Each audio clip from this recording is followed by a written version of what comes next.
अब मैं तुम्हें लूणा कान इंद्रियों के बारे में समझाता हूँ।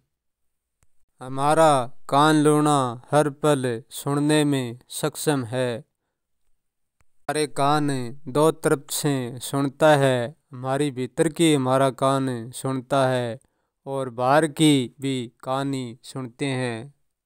हमारा कान अच्छी बात सुनते हैं तो हमारे मन को अच्छा संकेत देते हैं, और जब हमारा कान यानी बुरा विचार घटिया विचार सुनते हैं तो हमारे मन को घटियाई संकेत देते हैं, वो हमारे मन को जगा देते हैं। जब कान के जगाने से मन जग जाता है, तो यदि अच्छी खबरों में जग जाता है मन, तो वो कानों को बार बार यही आदेश देता है कि अच्छी खबरें लाना। और जब बुरी विचारों में मन लग जाता है तो बार बार कानों को यही आदेश देता है कि बुरी खबरें लाना। वो बुरी खबर सुनने को मन हमारा आतुर रहेगा, कान के चिपका ही रहेगा। तो अच्छी सुनना तो सहज नहीं है लूणा, बुरी सुनना तो अपने आप से ही हो जाती है। कानों को तो हम सुनने से ही रोक सकते हैं, रोकें तो, परंतु हमारा मन आंखों से सुन लेगा, क्योंकि हमारी आंखें भी मन को सुनाने में सक्षम ही। हमारा मन सुनकर नहीं तो अच्छाई बुराई आंखों से देखकर खड़ी कर लेगा, और देखता नहीं है तो कानों से सुनकर खड़ी कर लेगा। इन दोनों इंद्रियां का मन पर करीब करीब एक जैसा ही प्रभाव पड़ता है। जब हमारा कान श्रवण कर की और मन को कहते हैं कि फलानी जगह एक ऐसा गजब का दृश्य है और वो देखने लायक है, तब हमारा मन कानों की बात सुनकर और सक्रिय हो जाता है, और होकर फिर अपने शरीर को लेकर देखने के लिए चल पड़ता है। हमारी सारी इंद्रियों के साथ जैसा हमारा मन जुड़ा है, ऐसा हमारा चित्त भी जुड़ा हुआ है, और ऐसे ही हमारी बुद्धि भी जुड़ी हुई है। किंतु चित्त बुद्धि मन से पहले काम नहीं करती, मन के साथ ही काम करती है। परंतु हम हमारे कानों को सुनने से रोकना नहीं है लूणा, हमारे कानों को सब कुछ सुनने देना है, परंतु हमारे मन को रोकना है, और हमारे मन में कानों का वही विचार भरना है जो हमको अच्छा लगे, और जो अच्छा ना लगे उसको अनसुना कर देना। जो भी कानों की बात है हमारे मन को सुख पहुंचाती है, वही बात है हमारे मन को धारण करन देनी है, और जो दुख पहुंचाती है वो बात है हमारे मन को हमें मानन देना ही नहीं है। क्योंकि सुनने से ही तो हमें अच्छा मिलता है और सुनने से हमें बुरा मिलता है। यदि हम सुनने से रोक देंगे तो हमको जो मिलना है वो नहीं मिलेगा।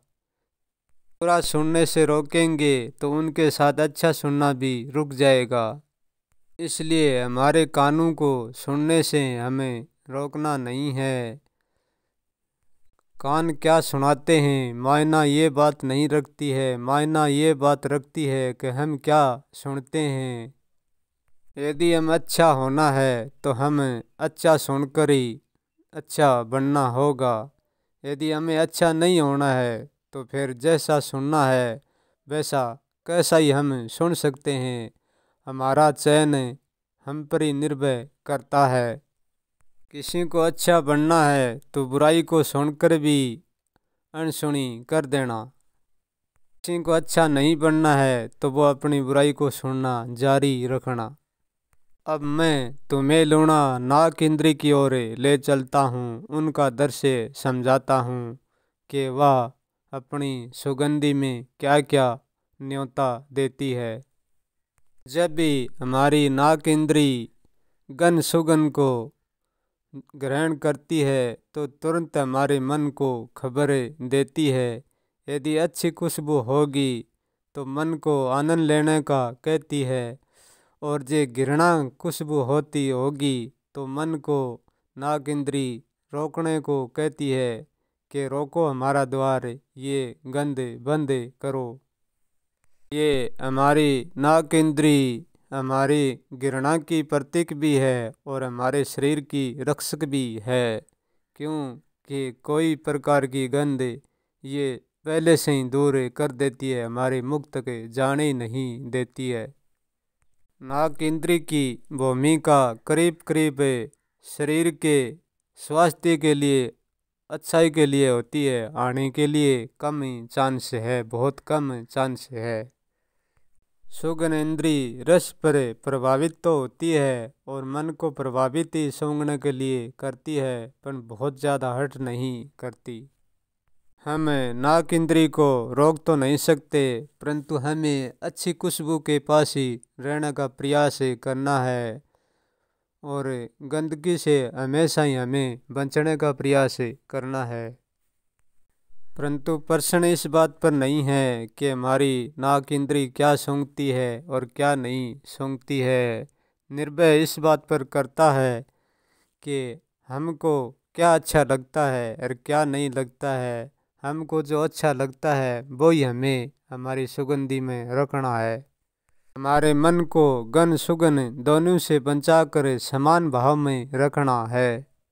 तो ये गंध से ज़्यादा घृणा करे और ना सुगंध से मोहित हुए। समान भाव से जीवन जीना ही स्वतंत्र होगा। जहाँ खुशबू होती है वही चीज़ घृणा में बदल जाती है। की प्रक्रिया पर ही हमारे मन को ही कंट्रोल में करना होगा।